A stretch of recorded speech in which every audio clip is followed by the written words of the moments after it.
When I was a teenager, I reached out to girls and alcohol and drugs and things like this because I wanted to feel something. I wanted to feel loved.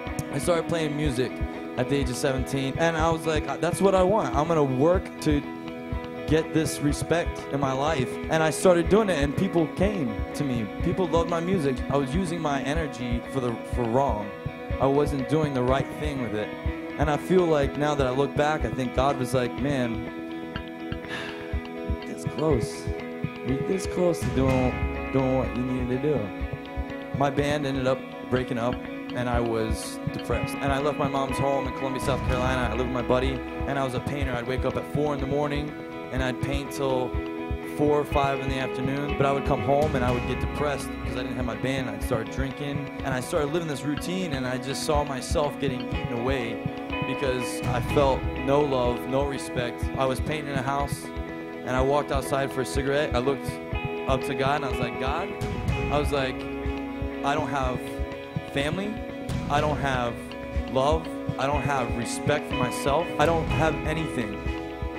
And I want to kill myself and take my life. A month before that, I started thinking about committing suicide. And I was like, God, if you're real, Jesus, if your son, Jesus, and I was just like that, man. I was taunting. I was like, because I didn't care, because I never saw any proof of any of this. If your son Jesus is real, and you're real, you need to show me right now. Because right now, I'm giving my heart to you. And if you don't want it, then nobody wants it. Because I don't want it. I'm telling you right then and there, I could not stop smiling.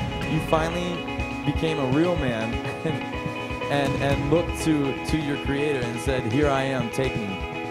Heroin, drugs, alcohol, sex, betrayal, take this out of my life. I don't want to think about it. I don't want it to be a part of who I am today. You just have to ask the Lord to cleanse you of these things. You're not going to be perfect. You're going to fall again. God knows this, but He loves you. You will never be alone. You are forgiven. Don't abuse grace, but embrace it. Understand it. And that's why I walked up here with you guys, and I have no shame.